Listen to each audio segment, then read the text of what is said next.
So Keir Starmer and his work and Pension Secretary Liz Kendall have been working on quite significant welfare reforms. It would be a huge shake-up. They've been talking about it for quite some time. The plan is to try and reduce the welfare bill, which of course makes up a huge part of government spending. But there is one part of it in particular which has proven to be quite controversial, and that is the changes to disability benefit, changes to personal independence payments in particular, changing the assessment criteria, and that has caused a significant amount of upset among a large number of Labour MPs. We've had a number of interventions that have happened since this policy was first introduced. Some Labour MPs simply think that the government should not be trying to balance the books on the back of the most vulnerable in society. The hope and the aim is to try and save £5 billion here by 2030. Labour MPs don't think that disability benefit and PIP is where that should happen. What's happening right now is that that bill is supposed to be in Parliament next week, where MPs will have an opportunity to vote on it, to offer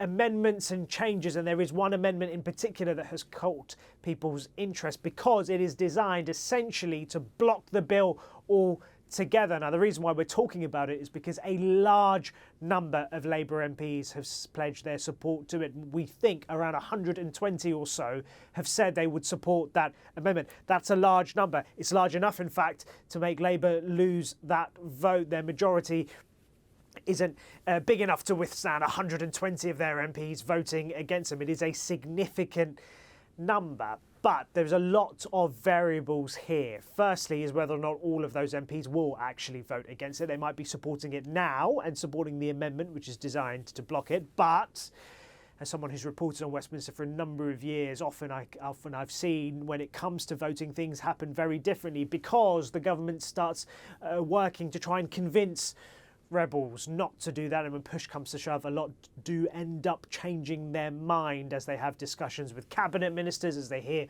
what the consequences of voting against may be, both for them personally and for the government. On top of that, for the government to lose the vote, it would require all opposition MPs uniting against it. And the Tory leader, Kemi Badenoch, has offered the Prime Minister a bit of a lifeline. She said that her party will support the government if they can make three guarantees. The first one is to reduce the welfare bill. The second one is to make sure that there is more of an incentive to get people back to work. And the third one is to rule out tax rises. That third one might prove to be rather difficult. It's also not exactly great optics for a Labour government to have a huge rebellion on their own benches but manage to get a policy through because the Conservatives have voted in favour of it. So a lot to think about there. This vote is supposed to happen next week, but there is speculation mounting here in Westminster that the government may choose to delay it or pull it to buy them more time because those negotiations with backbenchers are ongoing. So a lot for the government to think about, a lot of MPs who are unhappy, but all eyes on that potential vote for next week and whether or not it'll actually happen.